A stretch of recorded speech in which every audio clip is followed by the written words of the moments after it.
अस्सलाम वालेकुम 10th class. बेटा कैसे हैं सारे, उम्मीद करती हूँ ठीक होगे।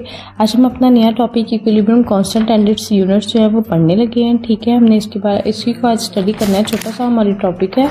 हमने इसको स्टार्ट करने से पहले ना एक छोटा सा केमिकल रिएक्शन देखते हैं क्या है। जैसे हमने पहले भी पढ़ा था अमोनिया वाला केमिकल रिएक्शन। इसमें नाइट्रोजन है, फिर उसके साथ है हाइड्रोजन है। नाइट्रोजन हाइड्रोजन के दरमियान में रिएक्शन होकर हमारे पास अमोनिया बनती है। ठीक है, अगर हम अमोनिया को केसी की फॉर्म में लिख रहे हैं तो उसके अंदर क्या होता है, केसी इज इक्वल टू है NH3। ठीक है, और इसकी पावर जो है एक्सपोनेंट की फॉर्म में आ जाएगी। ठीक है, प्रोडक्ट ओवर रिएक्टेंट में हमारे पास क्या है, नाइट्रोजन और हाइड्रोजन। नाइट्रोजन N2 वो ब्रैकेट में, हाइड्रोजन H2 वो ब्रैकेट फॉर्म में। ये जो हाइड्रोजन का 3 है, इसके नंबर ऑफ मोल्स जो रिप्रेजेंट कर रहा है वो बेटा यहाँ पर एक्सपोनेंट की फॉर्म में आ जाएगा। ठीक है, तो अब हम अगर इस वाले अपने केसी की फॉर्म को इधर इसकी डेफिनेशन पढ़ के इसको सेट करते हैं कि ये क्या है, तो देखो जरा, product of concentration of product raise to the power of coefficient.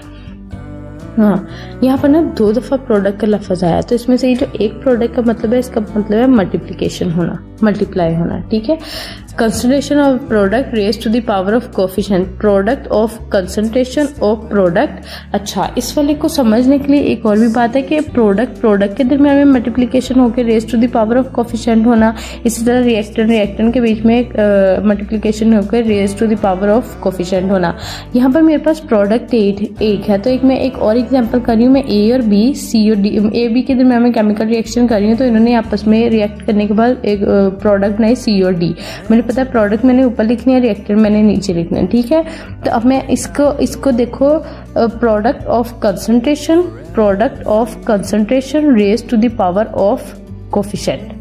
ठीक है, ऐसे product of concentration of reactant raise to the power of coefficient, ये डेफिनेशन।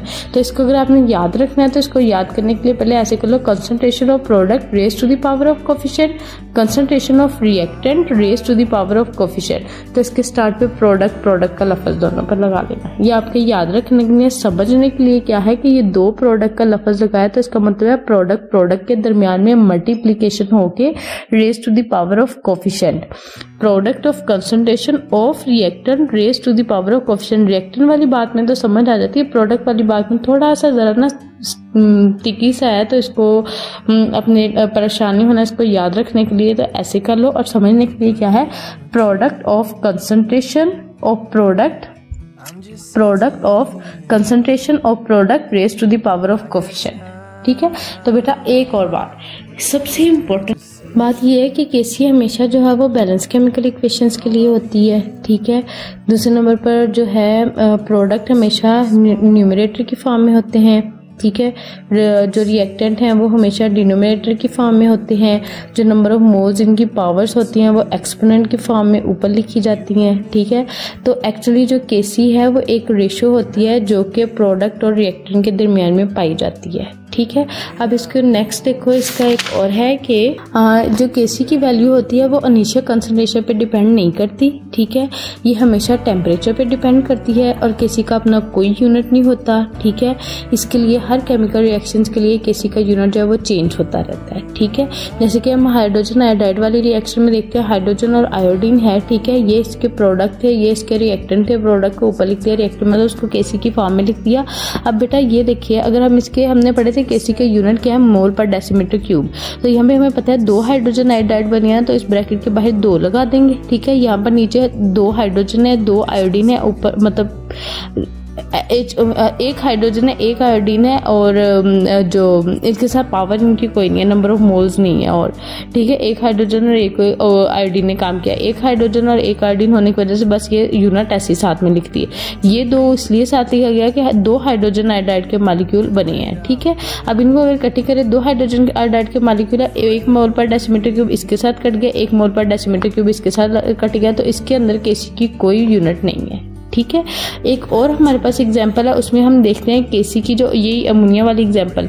अमोनिया में हमें पता है 2 अमोनिया के मॉलिक्यूल्स बने थे। ठीक है, बने किससे थे, 1 नाइट्रोजन से, 3 हाइड्रोजन से। ठीक है, तो ये अमोनिया के मॉलिक्यूल है, ये प्रोडक्ट है, ये रिएक्टेंट है। अगर हम इसको अपने यूनिट की फॉर्म में लिखना शुरू करें तो वो क्या है, मोल पर डेसीमीटर क्यूब का स्क्वायर स्केयर क्यों आया, क्योंकि ये 2 अमोनिया के मॉलिक्यूल बने थे, इसलिए भाई यहाँ पर 2 लिखो गया।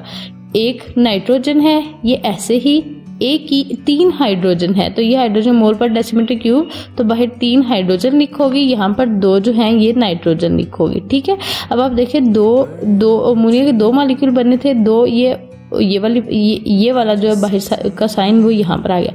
अच्छा, जो हमारा मेजर काम है करने वाला 1 मोल पर डेसीमीटर क्यूब इसके साथ कट गया, यहाँ पर 3 थे, 1 मोल पर डेसीमीटर क्यूब इसके साथ कट गया। अब यहाँ पर रह गए 2 मोल पर डेसीमीटर क्यूब और यहाँ पर रह गया कोई भी नहीं। ठीक है, ये दोनों कट गए, तो अब हो गया 1 ओवर मोल पर डेसीमीटर क्यूब और 2, ये पहले यहाँ पर 3 था, अब ये देखो यहाँ पर हो गया है ये 2।